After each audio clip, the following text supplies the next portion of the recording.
Hey, you there. Thank you for watching, and welcome to Forged Lines Forever. Today, I have a 5v5 custom matching on the most amazing Neuroxys map generator. So let's go ahead and introduce our teams and our players. Starting off with Team 1 in the Northeast, ending with Team 2 in the Southwest.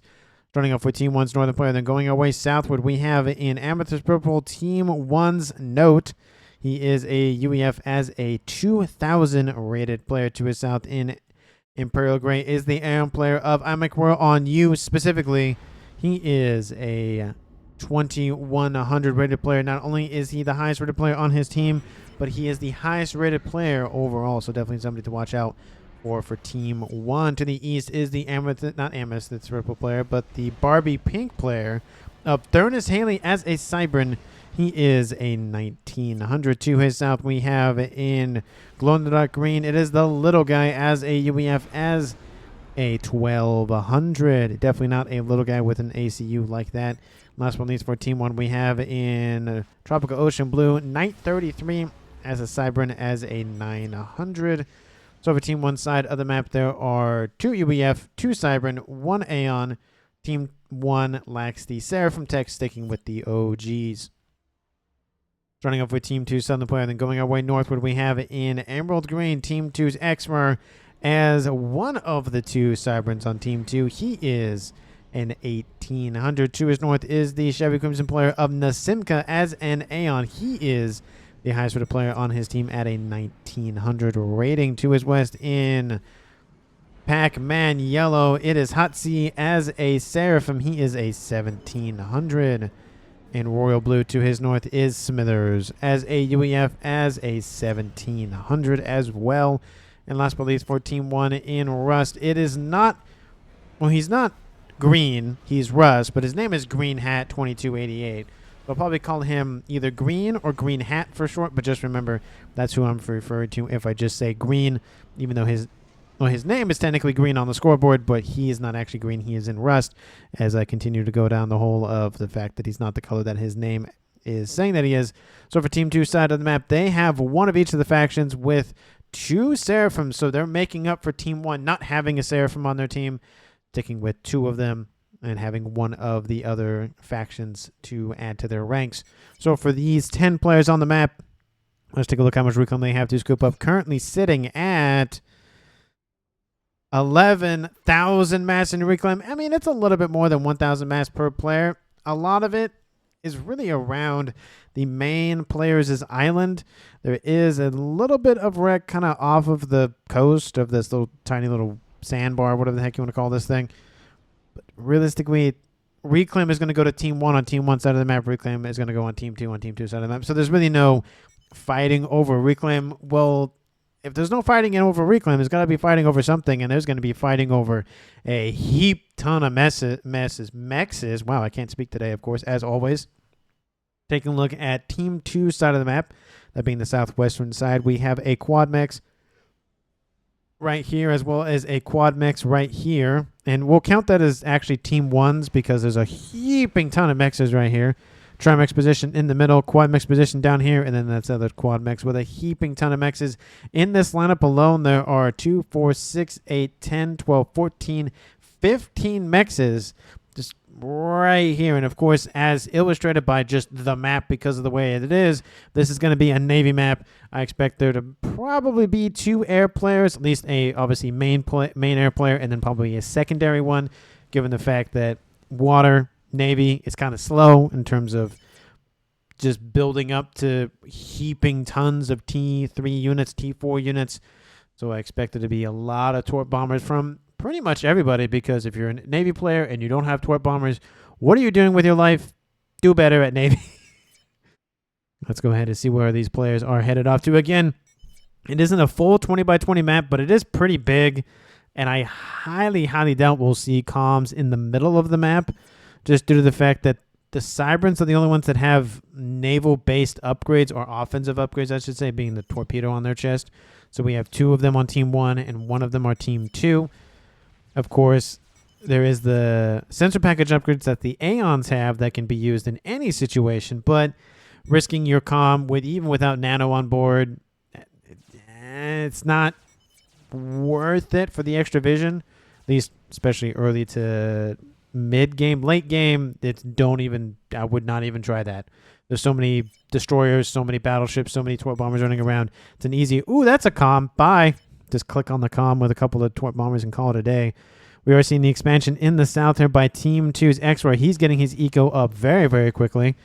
We see in the north, same thing happening. It does look like it's a little bit of sharing going on here between these southern players and the northern players of Team 1. So I love to see that. It's a little bit, I think, more evenly distributed for Team 1 versus Team 2's down here. But being a 5v5 custom game as it is, if somebody dies, one of those two players will probably get that mass anyway. So there's really no harm in racing to who gets more mexes. We do see a couple of Team 1 subs inbound from both players in the north, that being Note and then Team 2's Green Hat. We do see that the numbers do favor Team 2, and as we've seen, especially in a torpedo game, it's just how many shots can you fire before your opponent capitulates, and that is going to favor Team 2. Again, early aggression, nothing too crazy to worry about. It's going to be a long haul, and then once we get to that point, it's going to be a long dredge to get to one side of the map or the other. That is the, not downside of casting mainly Navy matches, but there's something to be said about, Phantom is a good example of, there's a lot of build-up time, and then it just will not stop in terms of action. There's always fighting. 5v5, 6v6 naval matches like this, it has that element to it. But there is a little bit more of early harassment, obviously, because Phantoms, you don't want to harass your supposed innocents or other Phantoms, because that would be bad. But anyway, as I kind of drawn on about whatever nonsense, Team 1's regular side player, most likely of Thurnus, grabs a nice little wreck there. Maybe he'll actually build his own naval facility here. Maybe not. But we do see a couple of mexes actually being grabbed on Team 1 side of the map by X-Rar. He just doesn't care. He's going for as much mass as possible, and that's going to be a nice little 8 mass a second that he's getting that, frankly, does belong to Team 1. Team 1 on the western side is now pushed into the middle section of the map. So while Team 2 is getting ground in the south, Team 1 is getting ground in the north. That's kind of the typical mannerisms, typical way that things go. Mexes in the middle here for Team 1 have been denied, so it's a little bit of mass that they're also losing out on.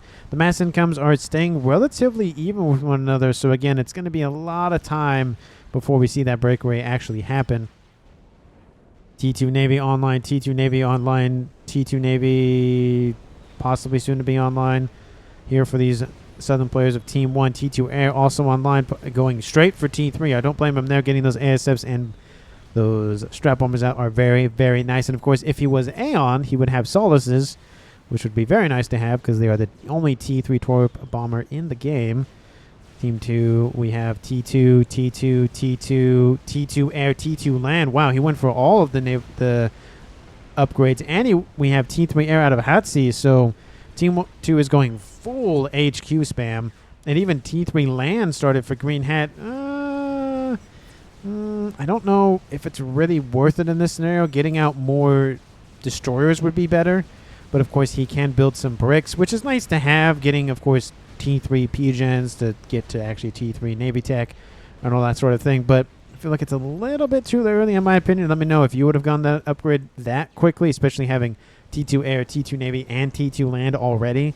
I feel like one of these things is definitely not really warranted at the current moment. Again, Land, if maybe he was Aeon, maybe if he was Seraphim, that'd be more warranted because they have a lot of hover units. But UEF and Cybrant, they have the Riptide and the Wagner, and I think the Parashield floats, I think. I can't think of it off the top of my head, but I think that's it. Of course, there are units that go in the water, but not units that hover over the water. And then the Wagner, of course, goes in the water anyways. But Team 1, look at this. As I'm rambling on about nonsense, we see that Team 1's northern players of both IMEC War on you specifically, of course, and Notes have actually claimed the northwestern bay-ish area for Team 1 or on Team 2 side of the map. That is really, really actually big here for Team 2. It kind of locks them out of Northern Navy and makes that these mexes on the shoreline very vulnerable to artillery bombardment. In the east, we see that Team 1 is putting up a nice defense. T2 Navy is online now for night, so he's going to be able to get out his own destroyers and attack subs and whatever else that he wants to throw at his opponent. We're seeing there's actually a general shift northward. We're seeing forces all the way down here outbound from the Simca moving northward, not going down the middle, not going south, going straight north. And, of course, this is to alleviate the pressure over here. And that's definitely warranted because if they lose a huge flank like that, it could easily spell disaster for Team 2. So they have to secure all fronts because being attacked on normal fronts or, normal west, middle, and east or whatever line of scrimmage you want to scrawl on the ground is one thing. But losing an entire flank, it hurts. It's not great. It is not great. We do see that Team 1's player of note is in the water, and he has torpedo missile on board, so the thing that flies in the air. And it's going to be used to great effect, of course, on Team 2 side of the map. There is some AA defenses, but nothing in the Team D defenses. There is an artillery, though. That's something, but in this case, you definitely need Team D because those attack missile snipes from UEF and Seraphim commanders are very, very, very annoying. And it is it's a 3v2 game in that regard, with 3 players on Team 2 having access to attack-based calm firing nonsense, and then Team 1 has 2, being Note and the little guy.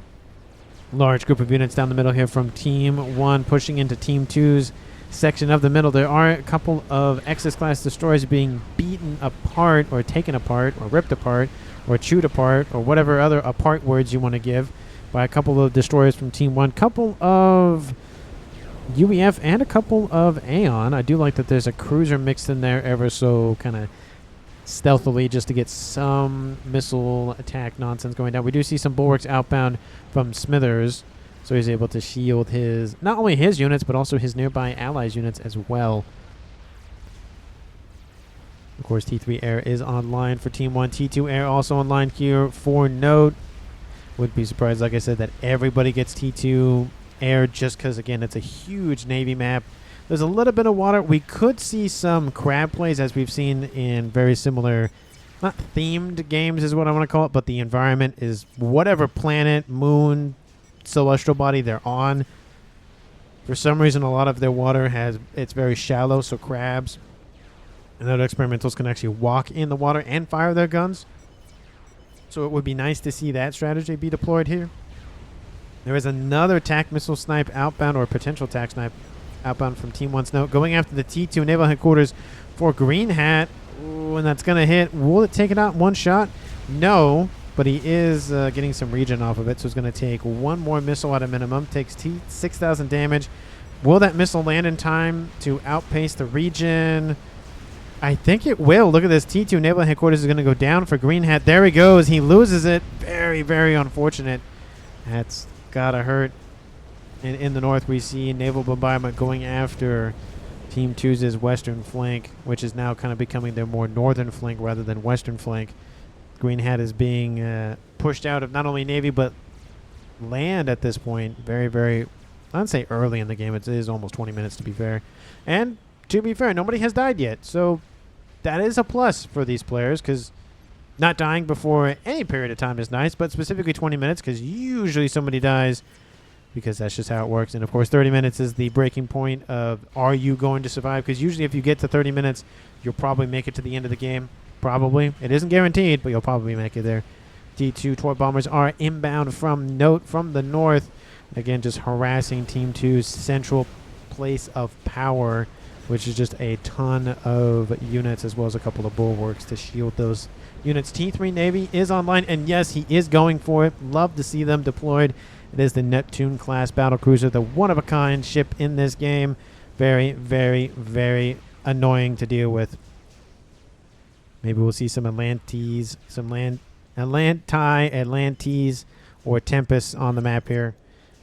Those units, very, very good. I don't see, of course, the Tempest building units on the field.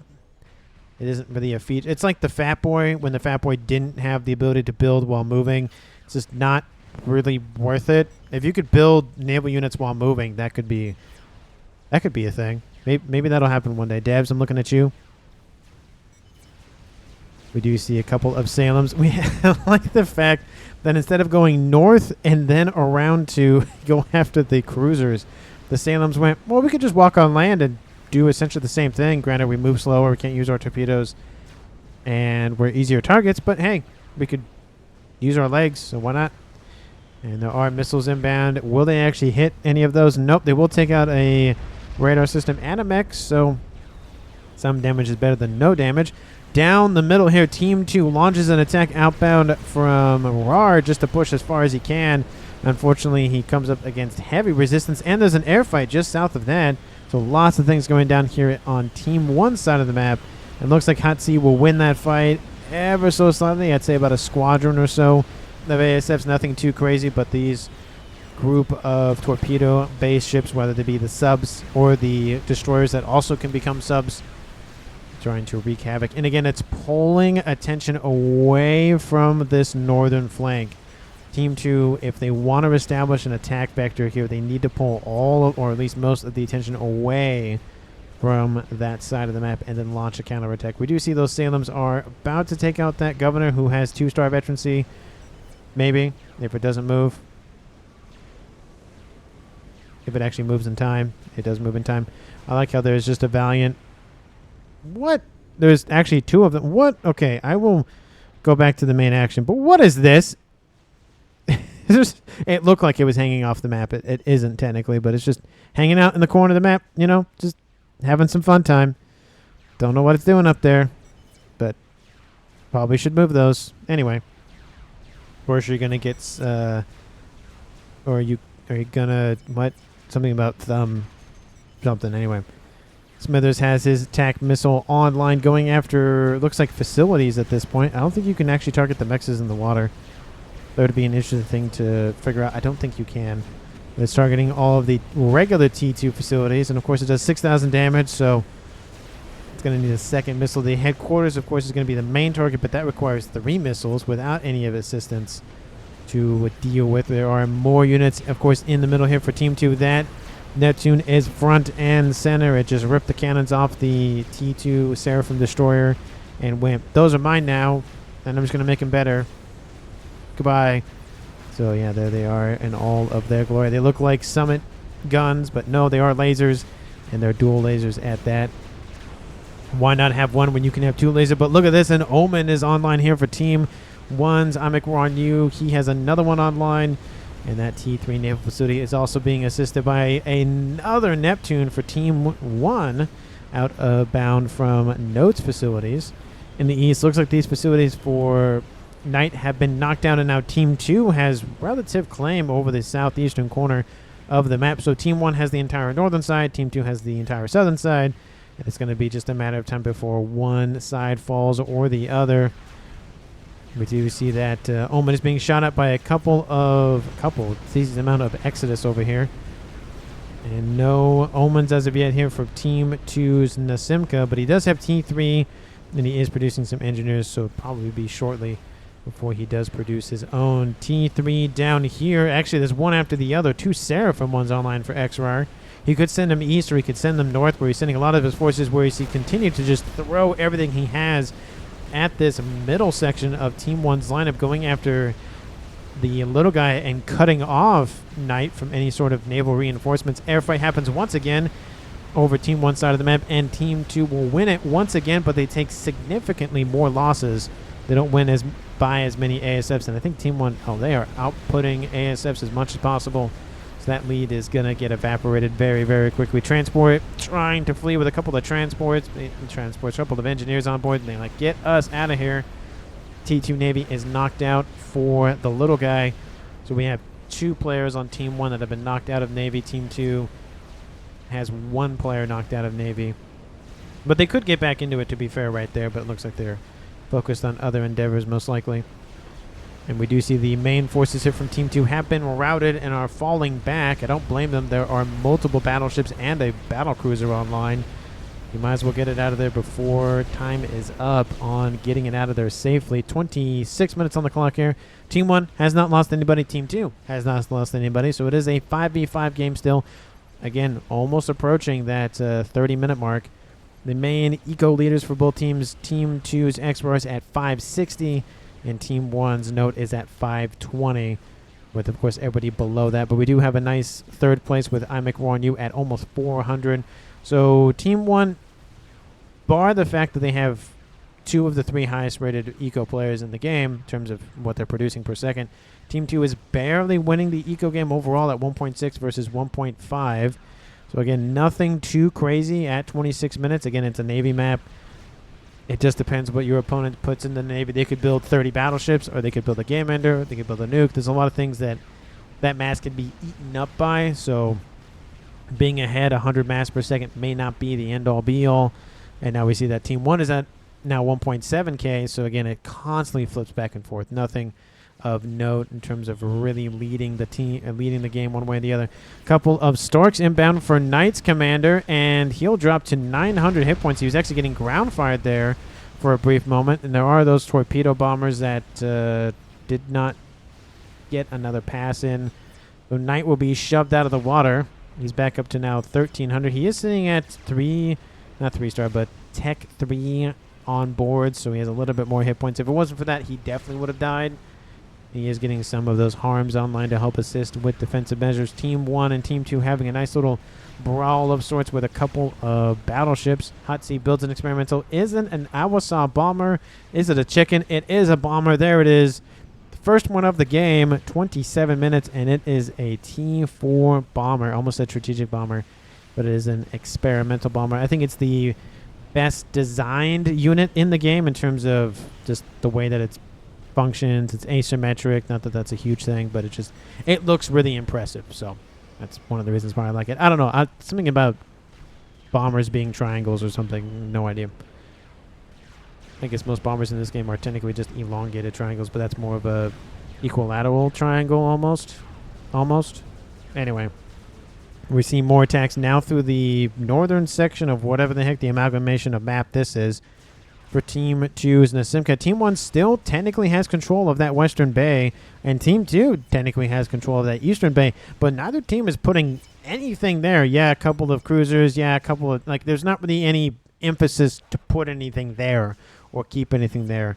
They're focusing all of their attention down the middle, essentially ignoring the lower rated players in the game, focusing more on the higher rated players if they don't want them getting their extra mass if they coincidentally kill off those players, or they're just focused on more HVT targets. Probably would be, actually target is in the name of HVT, so it's HVTs. We see the Tempest is now coming online here for I Make War on You. He's getting more and more and more of those omens, more summits coming online. Where are the Galaxy class battleships for Team 1? Well, their Rigard Airsoft player is one of their Cyberns, and then their other one doesn't have Navy, so that would explain that. We do see, of course, the Hathum T3 battleship. We see the Omen T3 battleship. The Summit's about to come. Actually is online. We don't see the Galaxy as of yet. We could have had all 4 battleships on the field by now, but no. No, facilities had to be knocked out. No. I can't have that thumbnail of all 4 battleships on the cover. No. On the thumbnail. Which is, I guess, the cover to the video, but anyway. Smithers sitting out, of course, in the water, having some fun time, cooling down his ACU with his large vast of water he can just suck in. He does have that missile he's launching, and T2 engineering suite on board. Missile possibly going after the Omens, but the Omens do have volcanoes on board, so missile's not really going to do a whole lot. Looks like it even misses anyways, so it's a nice attempt, but it's not really worth it. We do see Awasaw moving in for a first bombing run. Doesn't really go anywhere due to the bulwark. Scratch that. The bulwark actually gets knocked out just in time. But nothing was there when the bomber dropped its payload, and it will lose 7,000 mass for really nothing killed. The Team 1's going to be happy about that trade. But again, they know about the bomber if they didn't know already. That is going to be something going to be on the watch out for. Team 1, are you prepping anything big, exciting, dangerous, crazy in the back? Nope. Nope. Nope. Nope. And nope. Nothing for Team 1. Team 2, are you doing anything wild and crazy in the back line? Lots of T1 transports for some reason. So maybe something crazy with that. Nope. Nope. Nope. And nope. I mean, I guess it is 30 minutes, so it's starting to be thought about. Game enders, artillery, nukes. Those aren't exclusively T3, of course, one way or the other. It is, interestingly enough, that there are 3 T4 artillery structures / units. You have the Mavor, you have the Salvation, and you have the Scathis. You don't have anything for the Seraphim. What's up with that? Why don't they get a T4 artillery? I know they have the YOLO. I get it. But still, we're going to have 3 of the 4, but to be fair, the Seraphim do have the one and only experimental nuke in the game, so that's probably the offset for that. But still, why not? I think everybody deserves to have a T4 artillery. Why not? We do see, again, it's just a slogfest here in this game. That's how Navy matches go. Once you get to this point, it's just build, build, build, build, and throw it. It doesn't care. Just throw it. Yeah, it's a shoe. Yeah, it's a belt. I don't care what it is. Just throw it at your opponent. Load it into the cannons and fire it. Doesn't matter if it's forks, knives, spoons, or just a random little ball of gunpowder. Just throw it at your opponent and maybe something will stick. Another payload will be dropped. It will impact the outer shields. Maybe it'll clip the Omen. Nope, but it does take out a couple of nearby units, so it's something, but it's not as effective because there's just a lot of coverage. And there's also a Tempest, so that's not helpful. Seraphim battleships going after one lonely little Omen. Bad omens to be seen for sure for Team 1 in that regard. There's really nothing to oppose them. And these facilities actually making it kind of annoying to get through to that section of the map. So there's actually some friendly, doesn't say friendly fire body blocking, but mainly just body blocking from the player of I Make War on You. Another payload drops. Omen gets out of range. Maybe a little bit of damage done to it, but nothing too crazy. Looks like those ASFs are just waiting to grab that Awasa bomber if it's not careful. And again, even if the bomber gets destroyed, Team 2 will probably net victory because those ASFs from Team 1 will focus on that bomber anyways. But the downside is you drop a bunch of mass on your opponent. So who really wins in that fight? So looks like Team 2's Western player has built a decent amount of bombers. Has not gotten back into Navy. So those players who've been knocked out of Navy. Nope, scratch that. Knightley's back in the water. I was going to say all those players who have been knocked out are staying out. But nope, that's not true.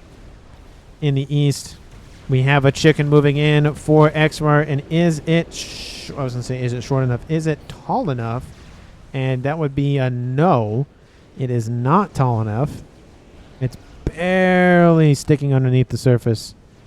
So that is definitely something of annoyance here probably for Team 2. He definitely wants that to be a little bit taller. I think the Colossus might be tall enough to stick its eye out to shoot at everything. We'll just have to wait for somebody in the game to build one of those.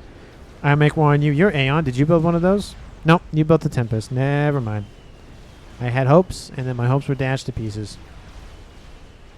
Lots of fire inbound from those summits, as well as, of course, the Tempest is about to fire another payload here shortly. There's one up there, one up there. Looks like there might be another one divvied up down here. Again, Team 2 not utilizing this vector of attack for anything. Team 1 is using this a little bit, but they've thrown a Tempest and a couple of cruisers at it, and that's really about it. There is a battleship. There's a battle cruiser over here, and another one as well, so that's where they're stocking up those. And those T2 cormorants are being ripped out of the sky by those cruisers, but they are getting some damage on that Tempest, so it is slowly whittling away their foes.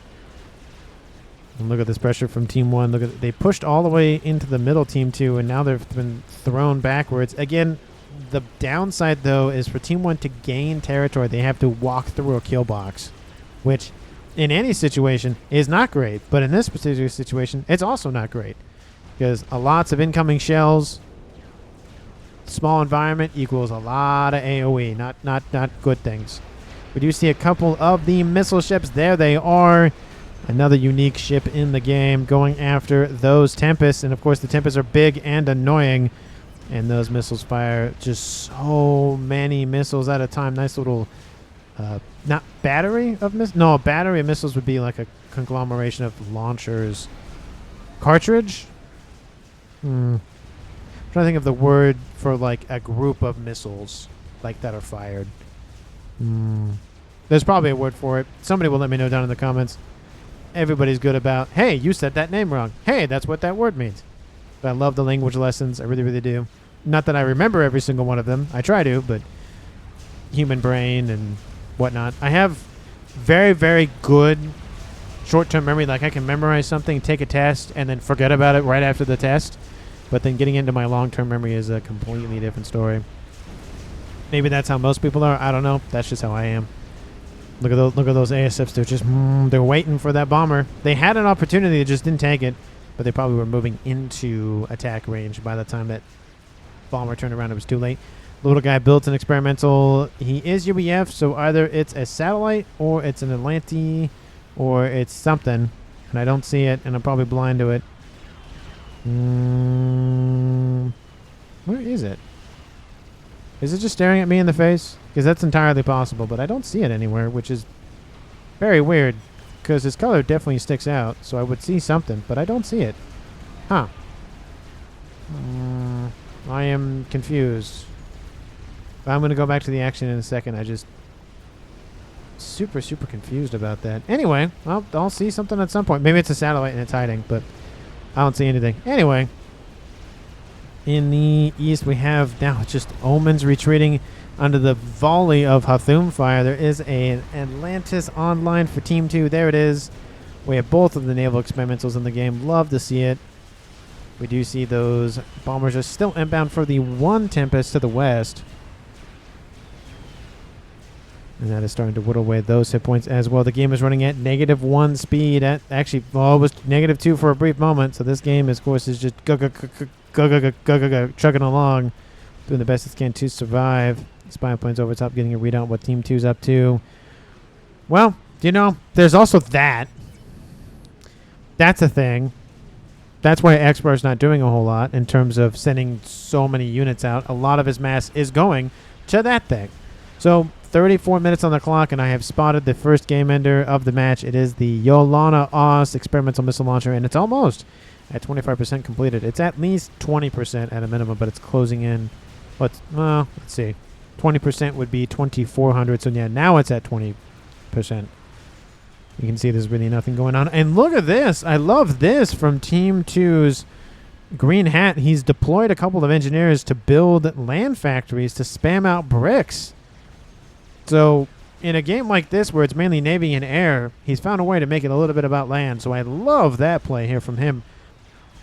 Of course, he's losing mass extractors and territory very, very quickly due to the bombardment from the Navy. But he's trying to do his best to offset that by taking out the eastern side of Team 1, which I love that. They do get spotted, though, by Team 1, so maybe they won't be as useful. But I do love the attempt at a minimum to try to, again, just attack from a different vector. Team 3 Air online for Nasimka.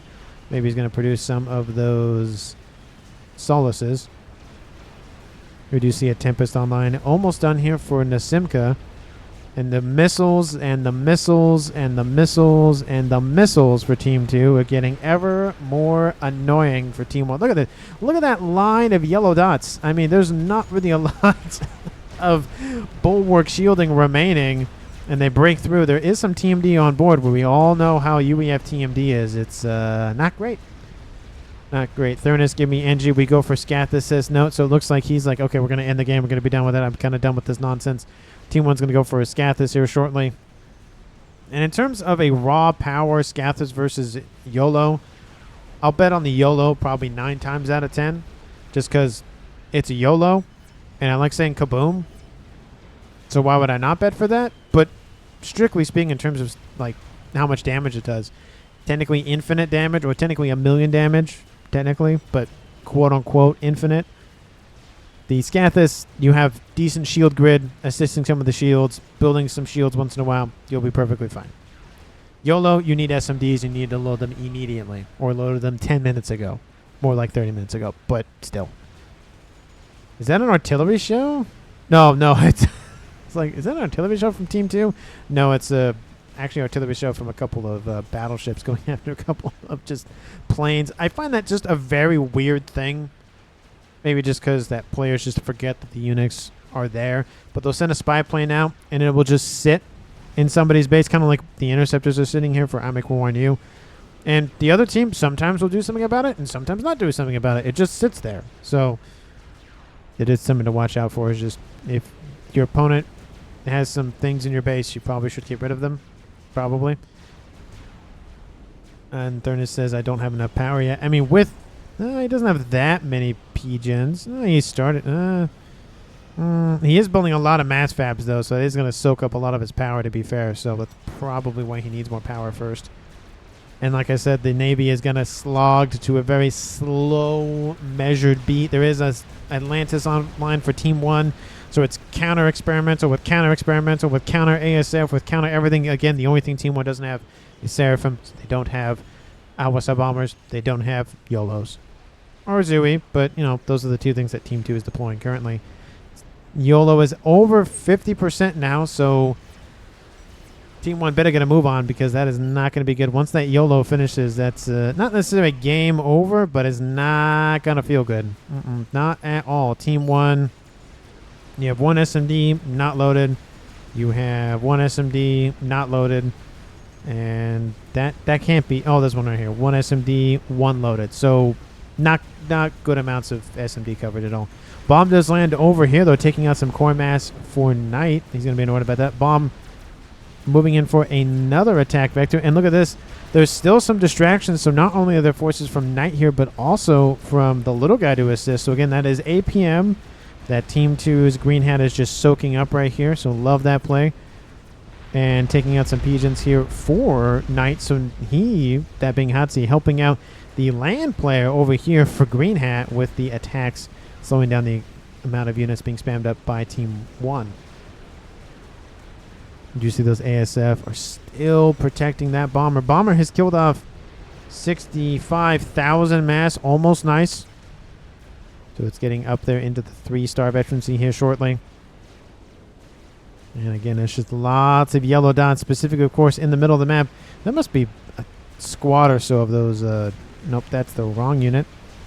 There we go. There's 9 of them. There are 9 of those. Sorry, 10, 11. There are 11 Tempests online for Team 2's Nasimka. He is just not stopping production on those things. Probably should make way for the new Torrent so that they can get online faster. But we are seeing a tiny bit of assistance from Nasimka as well. 73% done for that YOLO. One shield, I like it. That it's in the middle, needs more. And he's building that as we speak, so good thing. And never have enough shielding. You will never convince me ever that you have enough shielding. Because I was always saying, well, doesn't matter. Strap bombers, artillery, nuke, other game enders, doesn't matter. Not enough shielding. Nope. Never enough. Awasa inbound. Gonna drop another payload. No. Nope. It just... no, it does drop a payload into the middle of... Not nothing, but not great.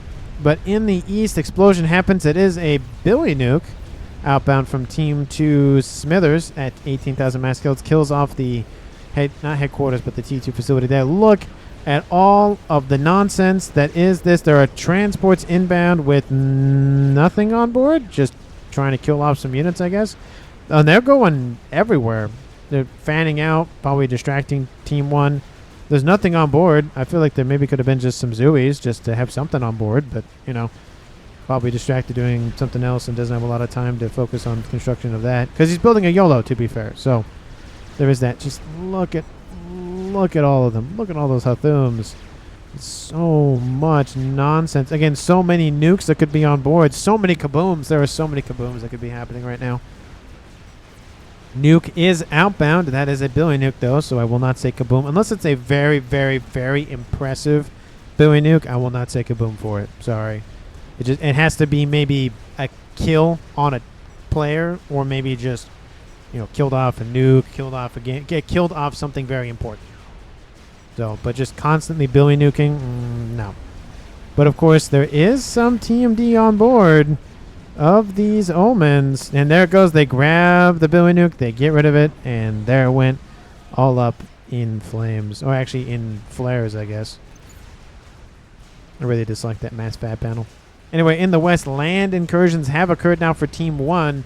So while the little guy takes a page out of Green Out, who he's currently invading, it's not really looking good for either of these coast players or southern, northern, whatever you want to call those players. I guess everybody's playing on the coast for the most part. We have a couple of cruisers escorted by some Neptunes. Just kind of hanging out. I feel like there could be more pressure levied this way. I get it's a narrow neck of environment. I get it. But still, you could at least send the Neptunes down here and maybe deal with a couple of these facilities. YOLO is done. Teleportation is inbound. Teleportation is inbound from Team 1. And I wonder who that could be. There are 2 Cybrans. I think it's definitely one of the 2 for sure. And PD is being built immediately because why would not do that in a game like this? There he is. There's Thurnus. He's there. The laser is activated. The YOLO is going to die. Oh, it won't even get to... oh, nope. It stopped for a brief moment, but there it goes. And there he goes. And there he goes. Ooh. That is not great for Team 2. Oh, phew. That was close. And, well, I mean, it was. But that's a dead comm for Team 2 and for Team 1. And on top of it, there's looks like an artillery shell was inbound, I think. Maybe that was not an artillery shell. It looked like one. Anyways, that is a great grab. Thurnus Haley suicides in the middle of a YOLO. Kills it off. Kills off an opponent as well, that being XRAR. Great double kill there here for Team 1. It drops this game to a 4v4. But a YOLO is knocked out, which is... devastating for Team 2. And it was done, and even to get fired single nuke. It hurts. It hurts. The kabooms, they hurt because they're not being let out. They're like burps, but worse.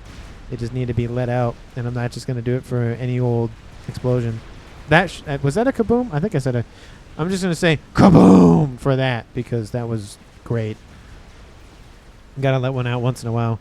Scathis is done. So look at this. Not only does Team 1's Thurnus Haley take out a YOLO and take out a comm on Team 2, being a pretty high-rated player and one of the top highest-rated players on their team, to be fair. He also allows enough time to get his Scathis, that now is under the control of IMEC done. So Team 1 is up an experimental game, or an experimental, but a game ender. Downside, though, for Team 1 is a lot of pressure from Team 2 inbound. There's not that much left here for Team 1 to fight back with. There are a lot of ASFs. There is artillery coming in, but this is slowly being eaten away. Team 2, of course, those missiles are just not really helping Team 1's case by any means. I'm surprised that there weren't any torrents built by Team 1 at this point because there's just so many missiles outbound. I'm just looking if there's anything else going on for Team 1. At Shields and PD, immediately love to see that. I love that there's also a stealth field generator in there just to help kind of alleviate the possible taking note of what's going on. Not crabs, but bricks still mounting. I would love to see maybe a crab actually built over here and just launched northward. That's definitely something that Team 1 would not be prepared for. Scathis is being talked about here by Smithers. There is some mass fabs that's... oh, that's gonna hurt. That's 16 mass a second just from the mass fabs, and then it's... was it 8? Is it 18 to 27? Yeah, 18 to 27, so it's another 18, so that's... no, sorry, 16 plus 18, 34 mass per second that Hutzi lost from that barrage. Because not only do you lose it for the mass storage's assistance, but you also lose it, of course, for the mass fabs. And I think it's a little bit of more mass fabs, but those are those are decimal points. I don't deal with that math. I'm good. I'll do whole numbers, these. Blink. Thank you, please. Ooh. That's not good for Hutzi. He's losing a lot of his shielding and some of his P-gen health. That could cascade very badly. Green Hat says this needs to die. Well, I get that it needs to die, but that also needs to die in Team 2's perspective. Another volley is inbound, and there is some assistance for the primary shield and some assistance for the external shields as well. But I was going to say, if that lands well, that would kill off a lot of ASFs, but it doesn't land where I thought it was going to land. And there goes another volley. Shields. That emitter goes down. Another couple of P-gens go down. And the shield almost goes down in the middle here for Team 2's Hotzi. He is losing air grid very quickly. And look at the nonsense. Look at all those yellow dots. And over here, look at all those yellow dots. Those aren't missiles. Those are artillery shells. And they are going after single targets. There is 2 Atlanti in the water, and they might be ground fired here shortly. There's 2 Tempests up here, as well as a couple more remaining experimentals over here. And that one is currently being ground fired as well. And it's just an amalgamation of Seraphim and UEF battleships, as well as 1 Atlantis in the mix, because you got to have at least 1. Because everybody gets 1, as quoted by Spider-Man. The little guy built another experimental. And again, I keep thinking he's building those satellites, but I don't see them anywhere. It's very weird. Huh, I must be going crazy or something. That's definitely possible. Bombers inbound going after some summits over here. Again, they'll do some damage. Definitely needs a little bit more. But some cruisers would easily tear those apart very quickly, so just send a couple in. Team 2 called it a day. But look at this, though. Team 2's efforts to attack on land have been not as fruitful, but Team 1's, look at this. Just due to the naval bombardment of missiles and the land spam here from not only Note, but also the little guy, it is not going great here for Team 2's Western player of Green Hat. He's built some PD to protect himself. The article cannons, though, lots of TMD, but it's just playing missile command over there. At some point, you just get overwhelmed and you can't fire as many shots as you used to. Artillery shells impacting. The shields are barely holding on. There's another one that was just built. But again, look at the wrecks that have been discovered by Team 1. And Team 2 loses out on a bunch of stuff. That wreck here for that YOLO is still... Oh, no, it's being reclaimed. Okay. I was going to say, there's a YOLO wreck. You might as well... Oh, well, okay. See, you could just build one in the middle of some shields. That's a good idea. I don't like how there's a bunch of P-gens around them. The AoE shouldn't be that far spread, but that's just shield death waiting to happen with all of those P-gens right there. So, I wouldn't say the best placement for the YOLO, but... There's already shields there, so take what you can get kind of thing. 42 minutes on the clock here. Team 2 has made little progress. Team 1 has lost a little bit of progress, but again, the main thing is now with 1, 2, 3, 4 Atlanti online, Atlantis, depending on how you want me to pronounce it there, everybody. It is, again, the war of attrition to the max. And Hatsi says, I quit if Nasimka doesn't share his mass. Oh, if he doesn't share his mass soon, I quit. Okay. I was going to say, aren't you producing? He's producing 1.4K mass himself. He's producing a little over half of the mass for his team. Team 1, it's actually split between Note and Imek Warnu, sitting at 1.1K each. And then everybody else is obviously significantly below that. Please keep scouting, says Thorny Saley. He's not dead and gone. He's still in the game. He's still helping out. He wants to make sure there's no additional YOLOs, which I don't blame him because there is one that Team 2 was working on. You can see it's been a while since they've seen everything because this is still green. It should be red. Or Chevy Crimson, not red. Tomato, potato. It's the same thing. We do see that Nasimka actually has taken a hit. Not a good day here for him. He has to rep up. He needs to sit underneath the surface of the water. Because it looks like that was probably Scatha. Well, those are Scatha shots, so no. Maybe he just took some damage, AoE or something, and did not feeling good. Another Billy Nuke outbound. I wonder how many that makes it for Smithers. And there it is. Again, it's hard to see with all the other yellow dots. And Hatsi has just lost his headquarters. He's very annoyed at it. I don't blame him. Losing your headquarters is not something I ever want to do ever. Oh, says there it is. He's like, oh, well, whoops, sorry. Team 1, are you building a second Scathus or something? Oh, Billy Nuke does land. Does help take out some HP for a couple of units. Took a while to notice or just happened. Says, ooh, that's, yeah, just happened. Yeah, that's always rough. And again, I can never understand players 1,700, 1,600, however rated and plus, that are able to have a like actual dialogue with somebody, not only on their team, but on the other team while they're playing. It's nuts. It's absolutely nuts that they have the ability to do that. I probably will not have that, but it's just amazing to see other players actually do that. I mean, if it's on comms, of course, I can have a conversation and play, but not typing and doing shortcuts and all that other stuff. It tells me you have the BP to insta-build. I mean, he kind of does, to be fair. Not that much, but he has some. He's getting some more T2 shields instead of T3s. They are cheaper, of course. Practically. Yeah, see? Told you. Oh, it's just... It's death and destruction over here. But he's assisting. Yeah, it's kind of the downside is all of his build power is assisting shields. So you can't really use it as effectively. But just look at the absolute... Oh, look, there's a Nuke over there. I'm just making sure nobody died. Okay. Just making sure. You never know in this game. I could be looking away for 2 seconds and somebody dies. Because that happens a lot. And it's annoying, but it happens. 44 minutes on the clock here. -3. I saw it. -3. Nuke lands over here. Impacts the shields. Doesn't do a whole lot of damage to anything. But again, some damage to the shields nonetheless. We do see Smithers's Atlantes are retreating here. Just ever so slightly. Or maybe they're just sitting underneath the omens because they want to. But it's just not... There's not that much here. This group of forces here for Team 1 essentially now have to shift east. And now Team 1's most fruitful flank is on land and just storming the beaches. They've stormed the beach. They've taken the beach and now moving inland. Maybe going after Paris or something. Because they are doing some damage to some of the main core mass. And it's pretty close to Smithers' base right there. So he's probably not going to be happy about that. ASF's still holding strong. Both players, of course, still building some. That is just... It's just waiting to occur. Hopefully by the end of this game we'll see a big air fight. Because we're sitting at 400 ASFs for Team 1's Amic Warn You and Hatsi.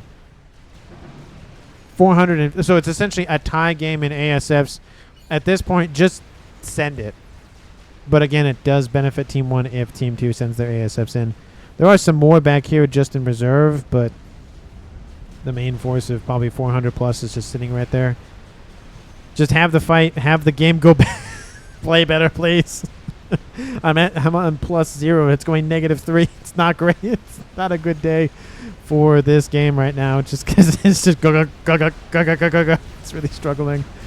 Missiles are inbound everywhere here for Team 2. I mean, there's some credit where credit's due. All of those missiles are just so annoying. He has 27. They've multiplied. There was 11. Now there's 27 of them. They're like rabbits.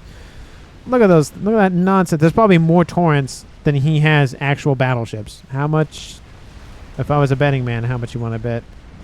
He has 16 Hathums. Okay, so that's that. He has 1 Tempest. It's actually kind of surprisingly has 1. And let's see if I can't find... That's a missile ship. That's a missile ship. That's a missile... Why? They're all missile ships. Where are your... Oh, there's one on Omen. Okay, let's see if I can't hit the Omen. Nope, that is a Spirit. Why do you... I guess you have a Spirit following that Omen for some reason. You have 2... yeah, you have more torrents than you have battleships. That says something. And there's a Kaboom up here to the north. Oh, that looks like a kill. Oh, I think that's an Aeon explosion. Yep, Hatsi defeats I Make War on You.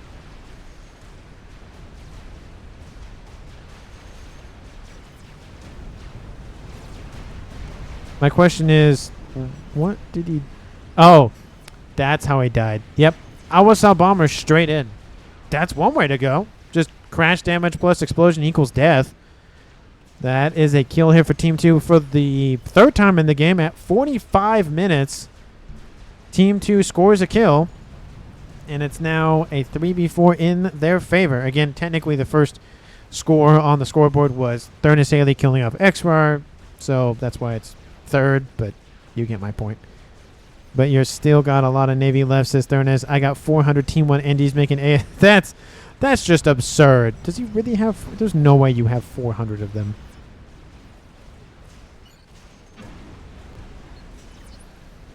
Okay, he doesn't have 400. He has 300 of them. But still, that's a lot of NGs.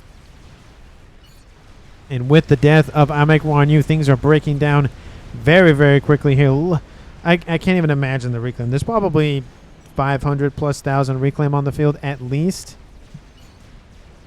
Actually, no, there's only 400,000 reclaim on the field. That's actually kind of surprising.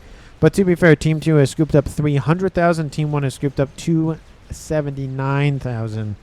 So essentially 600,000 maths on the field in reclaim, and then another 400,000. That's a million mass, both in reclaimed and in what's currently still on the map. Granted, some of that from Team 2 is the... Oh, so while I was distracted by naval combat, the YOLO is not going to be finished anytime soon.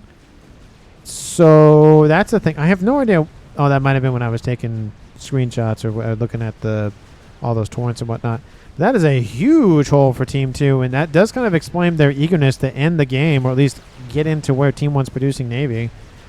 More battleships, more torrents are just inching their way forward. So Team 1 has done a huge blow. They've knocked out one YOLO. They've delayed almost indefinitely another one. They've knocked out a lot of power here for Nasimka. I give V, says Hatsi. I need mexes. I'm McWarren U says, look at this. Yeah, there's an Atlantis being built on the front lines because why not at this point? And that brick force is actually getting more and more annoying. There's even some air facilities up there producing some Team 1 bombers for Nasimka. So 2 players now utilizing the eastern side of the map. And it's still -3. It is just not going anywhere. But look at all of these SMDs. Team 1 has prepared them quite nicely. There's 3 right there. There's 8 right there. And there's 1. So there's 12 SMDs right there. So that's definitely enough to protect against a YOLO. But there's a Billy Nuke inbound. At least that's what I thought I saw. It was going straight for the... Yeah. Wait, is that a regular nuke or is that a Billy Nuke? Because I didn't hear a regular nuke fire off. That has to be a Billy Nuke. It has to be. ASF's moving in. Or moving around, I should say. I don't... It must have been shot down because I don't see it anywhere. There's this comm right there. 39,000 mass killed with that unit or that comm. Oh, no, the nuke's coming in from over here. Apologies. There it is. It's going to land in the middle of those ASF. I didn't even hear the announcer say it. Kind of weird. Might have been a little too low or something. Who knows? But boom!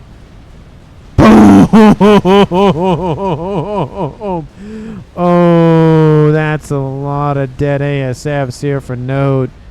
Ooh. Let's say he was sitting on 450 ASFs. He lost at least 100 of them to that nuke. Ooh, there it is. There's that nuke sub. 91,000 mass, and that's a nuke sub nuke too. That's impressive. Great snipe there by Smithers. First nuke of the game. Definitely a good one. And it took a lot of pressure off of the air. Am I supposed to be making something epic now, says Hatsi? I mean, with air. It's like, really? On 200 mass? Yeah, probably not. all of the NGs, just all of them assisting shield. That's all he's doing. Scathis has been firing for a while now, sitting at 220,000 mass killed. A second one is under construction by a metric ton of NGs as well for Team 1's node. Look at that. Look at all the Team 1s, the T2s, the T3s, all mixed in there just on one goal. Scathis still firing constantly. Kill all the NGs with Scathis. Oh, interesting. They wanted to rail the incoming pressure from Navy with that. We'll put a recall. Is that going to be a recall for Team 2? If y'all don't make a base, says... I mean, Team 2 and Team 1 are still in it for multiple reasons. Team 2 has Navy. Granted, again, Navy is slow. It's hard to materialize things. But the trend line is definitely going in Team 2's direction. Not with the Scathis raining in overhead. That's not going to help things, though. Team 1 does have a Scathis. They have a second one coming in, so... It is anybody's game in terms of teams. And this group of bricks still having some fun over here. Well, I am not an authority, says Hatsi. Yeah. I mean, again, there's 3 of the experimentals over here. There's 2 more over here. More being built all the time. But it... I mean, Team 2 does have... They have 2 of those Atlantes left. They have a ton of summits. That is the wrong player. Still a decent amount, but has lost a decent chunk of them, to be fair, of the torrents. And now he has more battleships than he has torrents, so that's still a thing. And oh my goodness, look at this text. Well, put a recall. I'm not an authority. Put a recall. I'm not an authority. It's just spamming one another.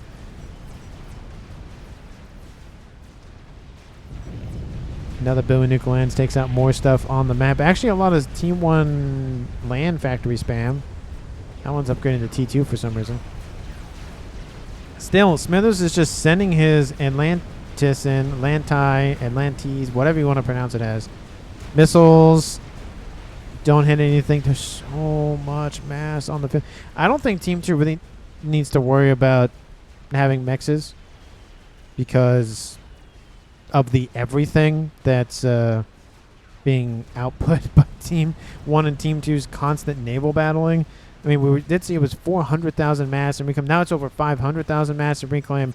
So Team 2 has, and Team 1 has more than enough. And Team 1 has actually climbed ahead of Team 2 in reclaim by a little bit, but they've still climbed.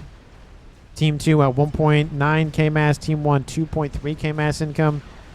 YPD thumbs up says Hatsi, that second Scathis is done. And it is going to probably come down to if Team 2 can full send their Navy in and take out a lot of the infrastructure for Team 1. That's probably going to be the game there if they don't send it in soon enough. Granted, the game still has about another 10 minutes, so there is some things that will probably still happen. I am dead, sir, sister.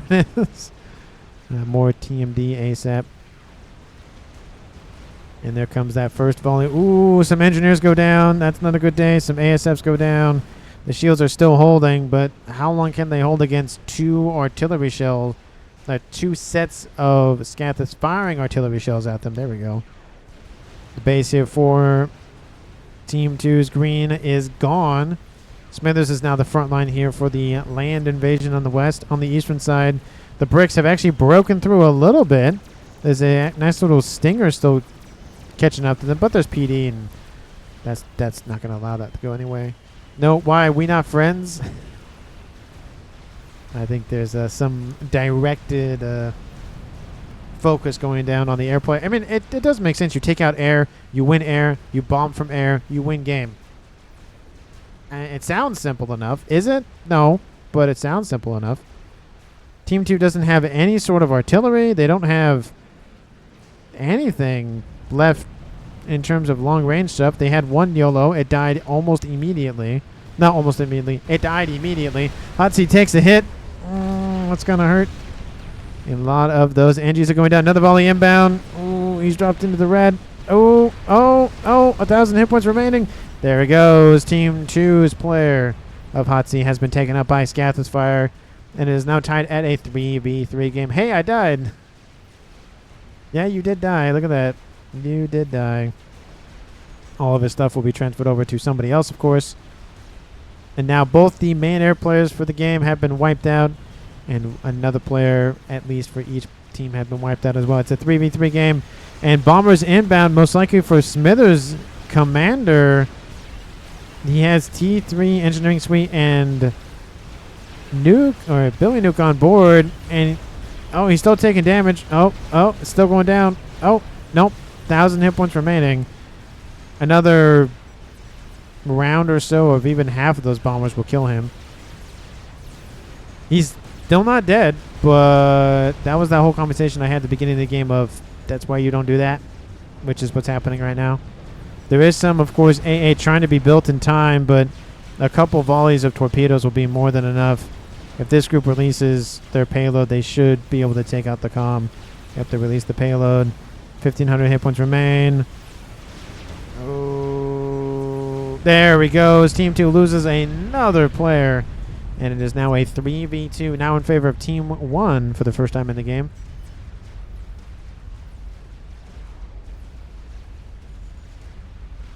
And again, look at this. Team 2 has claimed this position of the map finally after a long, drawn-out war of the Navy. Just so much nonsense here for Team 1 and Team 2 to fight over. Look at the dev. Just what's more telling is not only the amount of units in terms of battleships and whatnot on the map currently, all of the devastation that's underneath them. Look at the everything down there. And there's also Scathis fire raining in. There's a nuke, not nuke, but an explosion from a comm right there. It is just not happy times for anybody in this game. We playing another map gen. This was fun. Oh, that's good that Hatsi had fun. That's good. It's always good to have fun. You gotta always have fun in games because kind of what's the point in not in playing a game if you don't have fun? This was torture. Yes. Not repeating that. Looks like Smith, I obviously transferred over to the Simca, which makes sense. Now it looks like they're going after, I guess, whatever they can target. Again, the YOLO trying to be built. Credit where credit is due for Simca. It's going to be the third time team. Well, technically this is, I think, the second attempt, but it's the third attempt at trying to build. Oh man, it's is it gone?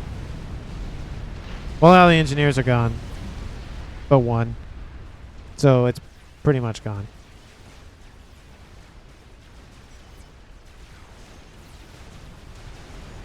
Yeah, that bomber was annoying. We do see some Neptunes protected by just a ton of buzz kills. There's also a Summit just sitting there. Looks like Team 1, again, relying on their artillery. Team 2, again, trying to break through, but that is the huge downside with Navy, is that it's a long, drawn-out conflict, and that can mean that the other team can just prolong it, not necessarily indefinitely, but for a very, very, very long time. Crab, of course, doing a lot to just deal with all of the everything.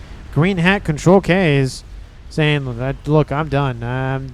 You know, I did my job. I did the best I can. The attack in the east got derailed by a Monkey Lord, so at that point, kind of really no hope in that regard. Would have clicked strats on all my air factories. Says Hatsi. Well, you know, stuff happens. That's what I thought. I would speed it up at this point just because I could, but I can't because it's at -1 now, which is better. It's not by much, but it's better.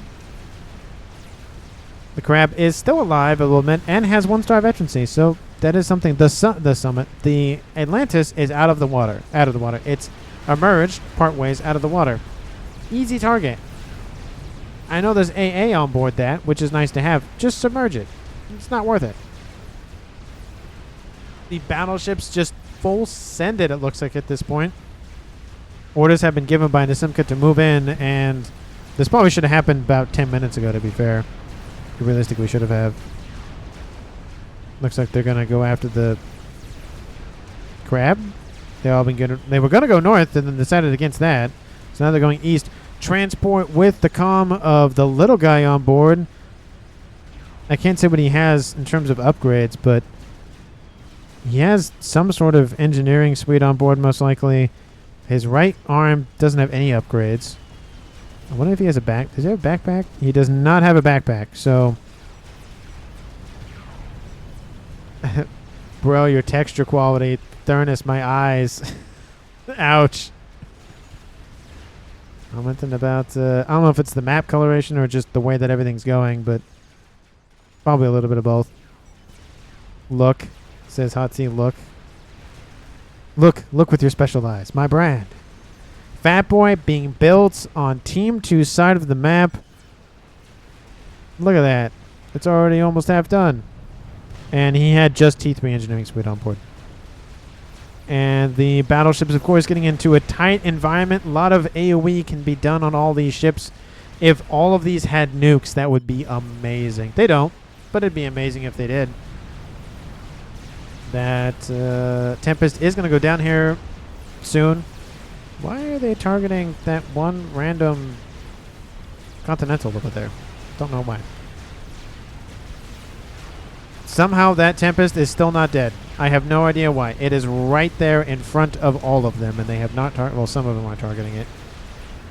Don't know what they're shooting at, but they should be shooting at that. The thing is almost dead. You can just kill it right there. There's another Tempest inbound from the west.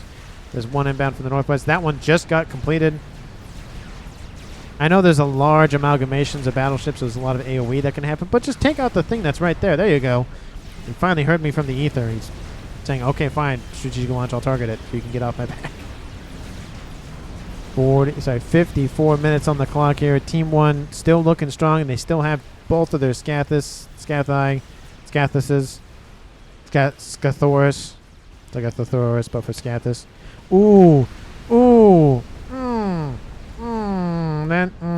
that's painful. That is... yeah,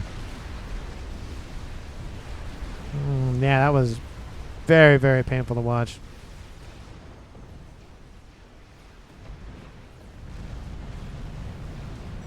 Units just dying over there to missile bombardment.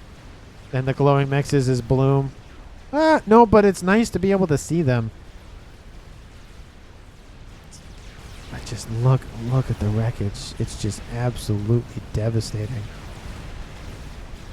Team 1 still not giving up. Unit cap reached. Look at that nonsense for note. Did you finally reach unit cap? Is that what's going on? I mean, it definitely doesn't make sense. You would have more than that, you would presume. But T3 Naval Headquarters still online. Looks like the Aeon one got taken out, but he still has a UEF one. And again, it doesn't even matter. ASF's just holding position above them, taunting all those units down there. Look at my stream with Bloom. Is he streaming at this point? Is that what's going on? Maybe that's what's going on. Can look good. Paste thing. Very, very interesting words here from Hatsi. There it is. Yolana Ost trying to be built. 55 minutes on the clock here. Team 2 is just determined, specifically Nasimka, to just build that thing.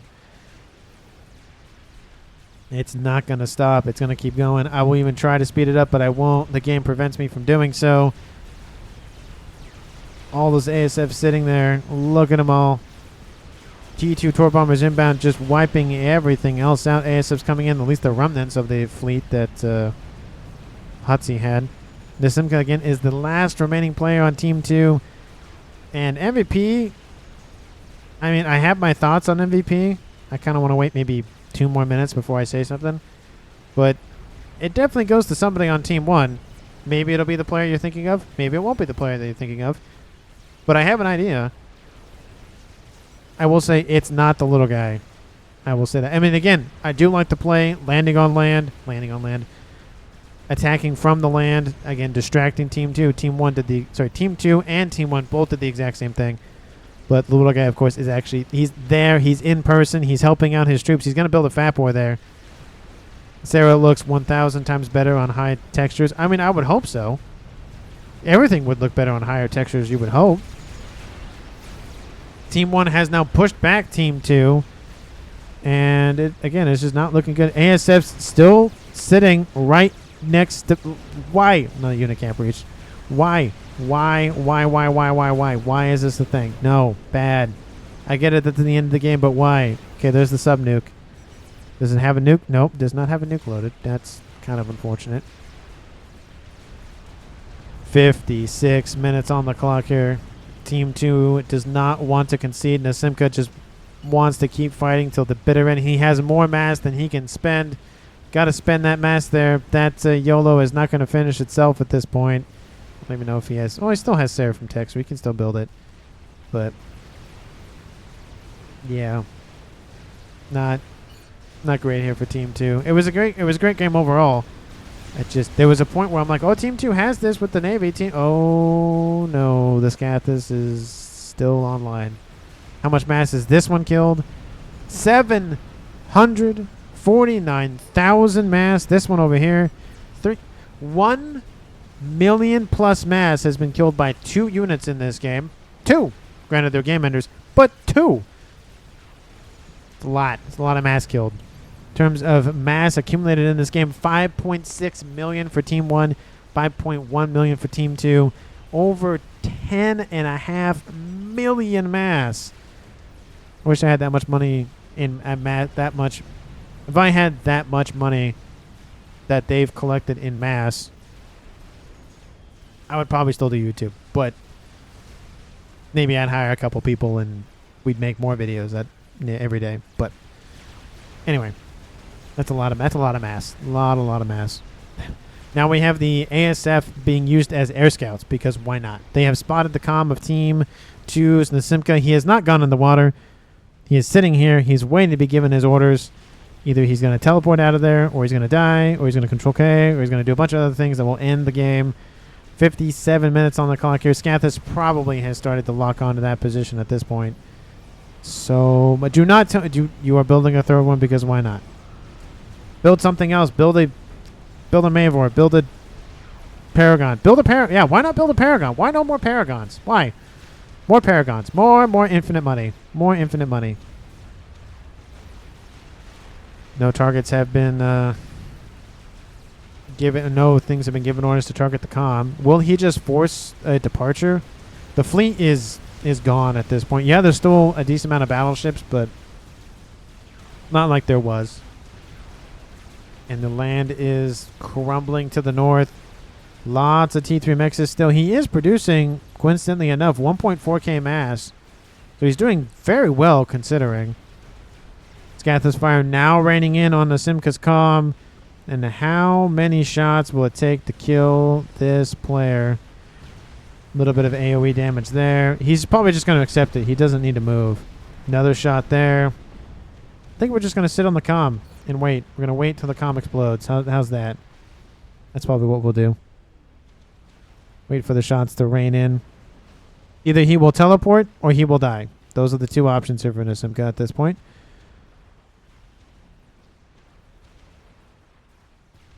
Okay, the volley came in from the Scathai. Oh, there they go. Here they come. Oh, there's one nearby. Is that going to be enough? That should be. There it is. Team 2's last remaining player of Nisimka is down. And that is the game here at 58 minutes and 39 seconds. MVP, honestly, it goes to Thurnis Haley. Did he last the entire match? No. Did he have a very, very flashy play? Yes, very much so. He teleported in. He killed off the YOLO, and he killed off a comm. With that YOLO being knocked offline, Team 1 had the only game ender, and were not even in a position to fight the YOLO. So at that point, that would have been the game-ending move by Team 2's, I think it was Extractor who built it. Built the YOLO, fired the YOLO, won the game. But Team 1 took out the YOLO, Thurnis specifically, took out the YOLO, took out himself, took out a player. They had a YOLO on for a while, had another one, and obviously at that point it was essentially game over. But that was the one play where in terms of the long game of the match, that's why Team 1 won. Granted, they still had a lot more Navy, they had all this, they still had more in the clip and all that. But the YOLO would have wiped out pretty much everything at that point. So kind of a not chicken and the egg kind of thing, but definitely the game or the game that turned the tide in favor of Team 1 was Thurnis Haley teleporting in, killing off the YOLO, killing off XR, and all that sort of stuff. So he gets MVP for me. Let me know down in the comments if you agree or not. Of course, if you have not done so already, because why the heck not at this point, please like the video and subscribe to the channel, and I will see all of you in the next one.